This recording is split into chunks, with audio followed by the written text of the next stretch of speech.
2024 സൂര്യകാന്തി സീസൺ അവസാനിച്ചിട്ടില്ല. സുന്ദരപാണ്ഡ്യപുരമല്ല, ഒരുപാട് സൂര്യകാന്തി പൂക്കളുള്ള മറ്റൊരിടത്തേക്കാണ് സ്റ്റോറീസ് ഓഫ് ആർജയുടെ ഇന്നത്തെ യാത്ര. വീഡിയോ ഫുള്ള് സ്കിപ്പ് ചെയ്യാതെ കാണുക. നിങ്ങളുടെ എല്ലാ സംശയങ്ങൾക്കുമുള്ള ഉത്തരം ഈ വീഡിയോയിലുണ്ട്.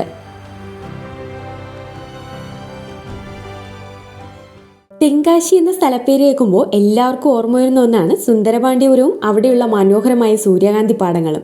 2024 സൂര്യകാന്തി പൂക്കളുടെ സീസൺ ഇപ്പോഴും ഉണ്ടോ? അവസാനിച്ചോ? അതോ വളരെ കുറച്ച് മാത്രമാണോ ഉള്ളത് എന്നൊക്കെ ഒരുപാട് പേർക്ക് ഇപ്പോഴും സംശയമുണ്ട്. എന്നാൽ തെങ്കാശിയിലെ പല ഭാഗങ്ങളിലും നല്ല രീതിയിൽ ഇപ്പോഴും സൂര്യകാന്തി പാടങ്ങൾ കാണാൻ കഴിയും. ഈ കാണുന്ന വഴി സാമ്പവാർ വടകര എന്ന സ്ഥലത്തുള്ള കമ്പിളി എന്ന സ്ഥലമാണ്. ഇവിടെയാണ് ഇത്തവണ കൂടുതലായി കൃഷി ചെയ്തിരിക്കുന്നതെന്നാണ് ഞങ്ങൾക്കറിയാൻ കഴിഞ്ഞത്. മെയിൻ റോഡിൻ്റെ സൈഡിലായി തന്നെ പാടങ്ങൾ കാണാൻ പറ്റും. ഇവിടെ ഇറങ്ങുമ്പോൾ വളരെ സൂക്ഷിക്കുക.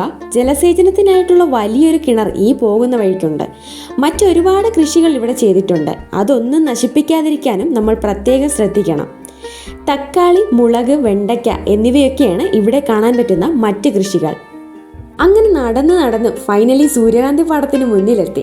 സുന്ദരപാണ്ഡ്യപുരത്ത് അധികം കൃഷിയില്ല. ഇങ്ങോട്ടേക്ക് വരുന്നതായിരിക്കും നല്ലത്. സൂര്യകാന്തി പാടത്തിലേക്ക് ഇറങ്ങാൻ 50-100 രൂപയൊക്കെ ചോദിക്കുമെങ്കിലും ഞങ്ങൾ 20 രൂപയാണ് നൽകി പാടത്തിലേക്ക് പ്രവേശിച്ചത്. നിങ്ങൾ ഒരിക്കലെങ്കിലും വന്ന് കാണേണ്ട കാഴ്ച തന്നെയാണിത്. അത്യാവശ്യം നല്ല കാറ്റ് കിട്ടുന്ന പ്രദേശമാണിത്. ഈ പൂക്കളൊക്കെ കാറ്റത്തിങ്ങനെ ആടി ഉലഞ്ഞു നിൽക്കുന്നത് കാണാൻ നല്ല ഭംഗിയാണ്. ഒരുപാട് മലയാളികൾ ഈ പൂക്കൾ കാണുന്നതിനായി ജൂലൈ, ഓഗസ്റ്റ്, സെപ്റ്റംബർ മാസങ്ങളായി ഇവിടേക്ക് വരാറുണ്ട്.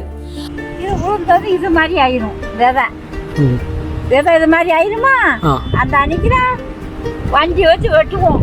வெட்டிட்டு கம்பெனிக்கு என்ன வருதா பாக்கெட் மாவாயில். ഒരു 1 ഡേ ട്രിപ്പായിട്ട് വന്ന ഈ സൂര്യകാന്തി പൂക്കളും തിരുമലൈക്കോവിൽ, മേക്കരെ, ഗുണ്ടാർ ഡാം, കുറ്റാലം, ഭഗവതിപുരം, പിന്നെ തെങ്കാശിയിലെ കുറച്ച് കാഴ്ചകളും ഒക്കെ കണ്ട് നിങ്ങൾക്ക് മടങ്ങി വരാൻ കഴിയും. ഇവിടെ പൂക്കൾ വന്നിട്ട് ഇപ്പോൾ തന്നെ 1 മാസം ആയിക്കഴിഞ്ഞു. കുറച്ച് ദിവസം കൂടി മാത്രമേ ഈ ഭംഗിയോടെ പൂക്കളെ കാണാൻ കഴിയൂ. അതുകൊണ്ട് വരാൻ ആഗ്രഹിക്കുന്നവർ എത്രയും പെട്ടെന്ന് വരുന്നതായിരിക്കും നല്ലത്. കേരളത്തിൽ മഴ പെയ്തുകൊണ്ടിരിക്കുന്ന ഒരു സമയത്താണ് ഈ യാത്ര പുറപ്പെടുന്നത്. പക്ഷെ തമിഴ്നാട് എത്തിയപ്പോഴേക്കും അവിടെ നല്ല വെയിലാണ്. അതുകൊണ്ട് മഴയാണെന്നോർത്ത് നിങ്ങൾ യാത്ര ചെയ്യാതിരിക്കരുത്. വെള്ളം കിട്ടാത്തത് കൊണ്ടാണ് ഇത്തവണ സൂര്യകാന്തി കൃഷി ഇത്രയധികം കുറയാൻ കാരണം.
ഒരു ടൂറിസ്റ്റ് അട്രാക്ഷനായിട്ടല്ല, കൃഷിയായിട്ടാണ് അവരിത് ചെയ്തിരിക്കുന്നത്.